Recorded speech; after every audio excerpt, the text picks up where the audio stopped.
ఎమ్మెల్యేలు 8 మంది పార్లమెంట్ సభ్యులు ఇవాళ మనకు తెలంగాణ రాష్ట్రంలో కాంగ్రెస్ పార్టీ కార్యకర్తలు కష్టపడి గెలిపించారు.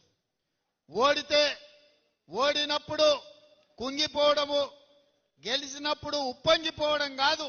ఎప్పుడైనా నిబద్ధతతోని కార్యకర్తలు అండగా నిలబడితే తప్పకుండా విజయం సాధించవచ్చు అని చెప్పి నిరూపించడం ఇవాళ. అందుకే ఈ ప్రభుత్వం ఏర్పడ్డది.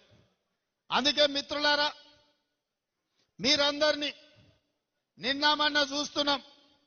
కొంతమంది మాటలు బీఆర్ఎస్ వాళ్ళు అంటున్నారు, అయ్యో ఇంత అన్యాయం ఉంటుందా, మేమేం ఇంటలేదు ఈ ప్రభుత్వం అని.